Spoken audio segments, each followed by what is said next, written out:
শুধুমাত্র এই দোয়াটি একবার পড়েন, আল্লাহ তাআলা আপনার 90 বছরের গুনাহ মাফ করে দেবেন ইনশাআল্লাহ।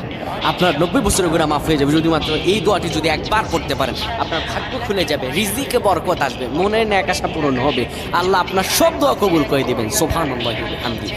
এত ফজিলত, এই দোয়াটা আপনারা শেয়ার করে দিবেন। এই যুবকেরা, আমল না করেও সওয়াব পাবা। তোমার একটি শেয়ারে, একটা বাটনে প্রেস করে তুমি সওয়াব পেয়ে যাবা। কারণ তুমি আমল না করো, অন্য কেউ যদি তোমার শেয়ারের বদৌলতে আমল করে সওয়াব তুমি পেয়ে যাবা। নবীজির হাদিস। আমার ভাইয়েরা, আল্লাহর কাছে দোয়া করা, আল্লাহর কাছে দোয়া চাওয়া, এটি হলো মুমিনদের কাজ। আমার আল্লাহ বান্দাকে বলেন, বান্দারে উদউনি আস্তাজিব লাকুম, আমার কাছে চাও, আমার কাছে চাইলে আমি আল্লাহ তোমাকে দিয়ে দিব।